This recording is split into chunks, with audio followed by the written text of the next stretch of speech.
I don't know why. We're just talking about nicknames and the Duke. We'll get into that in a little bit, but let's continue the OTR pop quiz. The departing governor takes a lone walk down the grand staircase through the House flags and right out the front door. Who started this so-called lone walk? I have no idea. Here's a hint. We were just talking about him before the break. Benjamin Butler. The tradition began in 1884. In case you guys have forgotten, I took it twice. That's right, you did. I may be the only governor. No, maybe John Volpe. I was going to say, but did Volpe take it twice? I can't remember. All right. Must have. Question 4. The front doors of the State House are opened only on 3 occasions. One is when the governor leaves office. Can you name the other occasions when the front doors of the State House are opened? Jesus, I'm flunking this. When a head of state comes to visit, or for the return of flags from Massachusetts regiments at the end of a war? I'm learning. You're learning. See, that's what it is. This is a classroom. I'm supposed to know something about Massachusetts history. OTR is a classroom today. And the last one is the current salary for the Massachusetts governor is $151,800. A commission has been proposed for a pay hike to what annual salary? Not just the pay package. $185, right. But with a living allowance of $70,000, which would increase the governor's. That's a lot of money. What would we do with a living allowance of $70,000? Well, that sort of transitions to our next question. It's been 14 years since the constitutional officers, including the governor, has gotten a pay raise. A compensation commission just came out with a report this past week, and they're recommending fairly sizable hikes, including a $65,000 living housing allowance for the governor, in addition to bumping up the salary up to $185 to $171. Do you think there's any political feasibility whatsoever that this could pass within the next 2 years with Charlie Baker as governor? I don't know, Janet, but in case you've forgotten, and you're one of the few people around, both of you, that have been around for a while, this no need to bring that up. This is a chronic problem, and I had to go through it as a legislator for 8 years. So when I became governor the first time, and there was all kinds of agitation for pay raises for the legislature and stuff, I said, look, guys, I'm not going to sign a big pay raise for everybody around here. Why don't we also there was a big recession going on at that point, and the money was very tight. Indeed. I said, why don't we slot legislators and constitutional officers into that pay grade that matches their current salary, and from this point on, if state employees get a 2 or 3% increase, they will get a 2 or 3% increase, and we will stop this. We will stop this stuff. Is there some logic in you know, for example, is it the Attorney General that makes more money than the governor? It's just no. The constitutional officers all make the amount based on the percentage of the governor. Based on the percentage of the governor. But the top cabinet, everyone in the governor's cabinet makes more than making more than a governor. That's my point. Well, in fact, there are like 2,000 employees that make more. Right. So what did we do?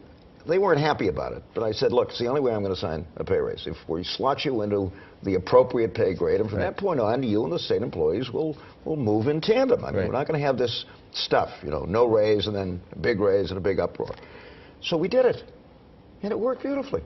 Modest increases until a famous Halloween night legislative session. You remember that? I do. Under Ed King. Right. When he basically tossed out what I thought was the way to handle this thing. We had another big pay raise, and what happened?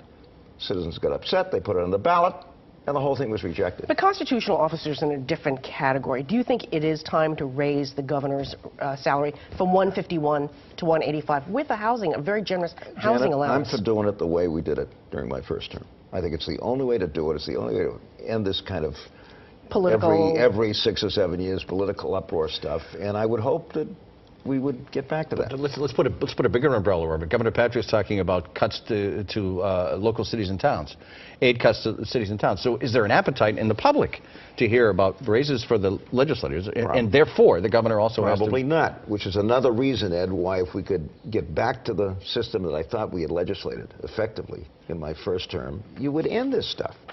And I think people would feel, okay, these are reasonable increases, everybody else is getting them. And there we are. But that Halloween was a bad Halloween.